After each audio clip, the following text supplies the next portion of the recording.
Good afternoon, students. So welcome to week 2 of your English 101 class. And so for the week 2 forum, many people have become quite confused on what they're supposed to do in the week 2 forum. So basically what you do is you go into the study room, and the study room is located right above your week 1 through 8 modules. And you go into the study room, and then you try to find a study buddy, somebody that you can study with, and see if you can find a student in which you have common interests. Now, it's okay if you can't find any students that you have no common interests with. And if you can't find anybody that you can, to be a study buddy with, you could just read the different posts just to see the wide diversity of LAPU classes.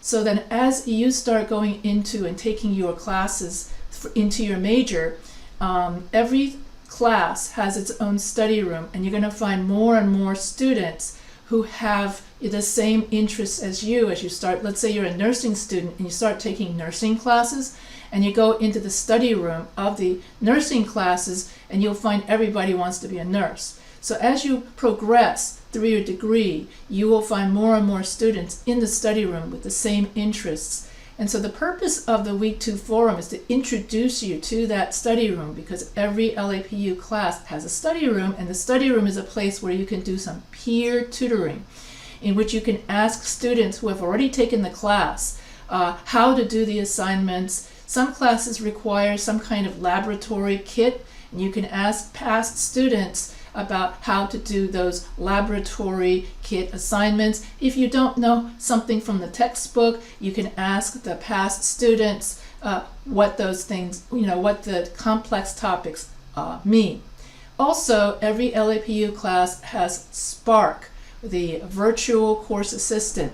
And so you can also go to Spark, that computer-looking thing that on top of your week 1 forum, and you can ask Spark to brainstorm ideas for your essay. You can ask Spark for essay revision. If you have trouble with grammar or punctuation, you can ask Spark questions. If you want to know how to do a paper outline, you can ask Spark to improve your paper outline, your thesis statement, that sort of thing. So you could also go to tutor.com to get help for your essays. So there are many different ways in which, if you're stuck on something, you can get help for. So that's what the Week 2 forum, you could talk about your time in the study room, as well as your experience with Spark, the virtual assistant.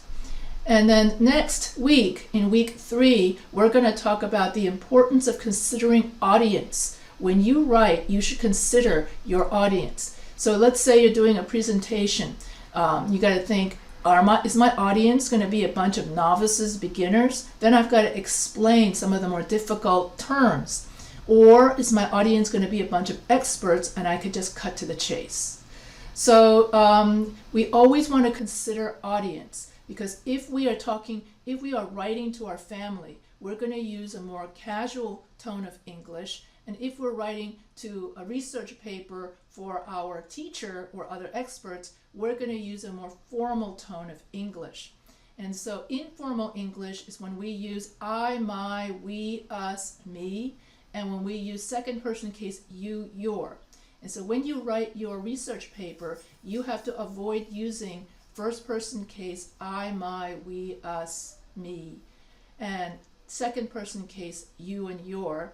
And when you write your research paper, you're going to write in the most formal tone of English, which is third person case he, she, they.